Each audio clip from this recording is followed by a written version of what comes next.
বিশ্বকাপ ফাইনাল ম্যাচে আর্জেন্টিনা হেরে যাওয়ায় কষ্ট সইতে না পেরে নিজেকেই শেষ করে দিলেন এক ভক্ত। মেসির এমন হার কোনোভাবেই মেনে নিতে না পারায় হতাশাগ্রস্ত হয়ে নিজের জীবনটাই দিয়ে দিলেন তিনি। মর্মান্তিক এই ঘটনা দেখে হতবাক এলাকাবাসী। প্রিয় দলের এমন হার জীবনের থেকেও বড় মনে করেছিলেন সুমন নামের এই যুবক। তাই তো একবারের জন্যও ভাবলেন না নিজের ছোট ছোট দুটি সন্তানের ভবিষ্যতের কথা, ভাবলেন না বাবা মা কিংবা নিজের ভালোবাসার স্ত্রীর কথাও। কারণ আর্জেন্টিনা যারা প্রকৃত ভক্ত তারা জীবন করবে না, এটা হচ্ছে আবেগে এবং সে হয়তো মানুষের কষ্টতে। আর্জেন্টিনা ব্রাজিল তো আমাদের এখানে তো ব্রাজিল আর্জেন্টিনা সবচেয়ে বেশি, এই কারণে হয়তো বলছি কুষ্টিয়া জেলার ভেড়ামারা উপজেলার শোলদাখ এলাকার আফজাল হোসেনের ছেলে সুমন হোসেনের কথা। বিশ্বকাপ ফুটবলের ফাইনাল ম্যাচে স্পেনের কাছে আর্জেন্টিনা হেরে যাওয়ায় গলায় দড়ি দিয়েছেন তিনি।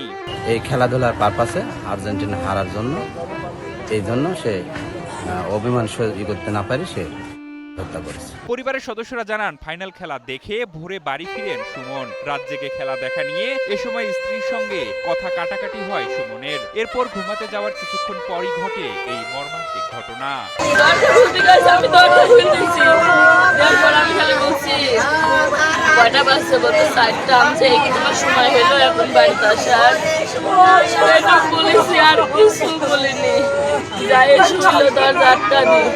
শুয়ে সাইডে মোবাইল টিপতে লাগলাম, মোবাইল টিপো না।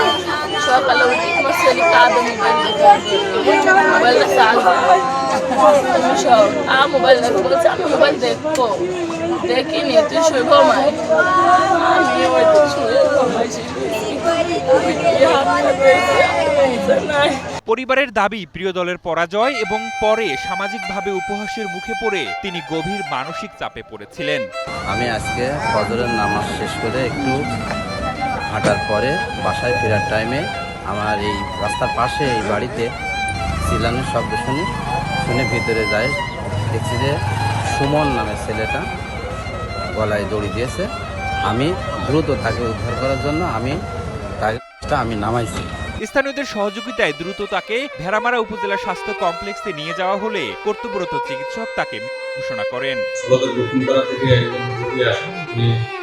আমাদের হাসপাতালে আসেন, শারীরিক পরীক্ষা করে দেখা যায় ওনার গায়ে গলাতে ওনার হ্যাঙ্গিং এর একটা হিস্ট্রি ছিল। তো উনি সম্ভবত আর কি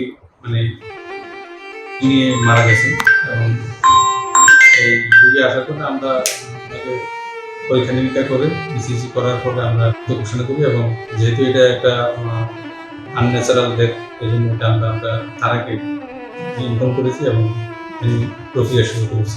সুমন পেশায় ছিলেন একজন ভ্যান চালক। পুলিশ জানায়, পরিবারের কোনো আপত্তি না থাকায় এবং ঘটনার প্রেক্ষাপট বিবেচনায় ময়নাতদন্ত ছাড়াই দেহ পরিবারের কাছে হস্তান্তর করা হয়েছে। তাকে লাশ নামিয়ে হাসপাতালে নেওয়ার পর ডাক্তার বিষয়টি লাশ পরবর্তীতে এ বিষয়ে পরিবারের পক্ষ থেকে কারো কোনো অভিযোগ না থাকায় আমরা লাশ বিনা ময়নাতদন্তে পরিবারের কাছে হস্তান্তর করি। এই বিষয়ে থানায় একটি অপমৃত্যু মামলা রুজু করেছে।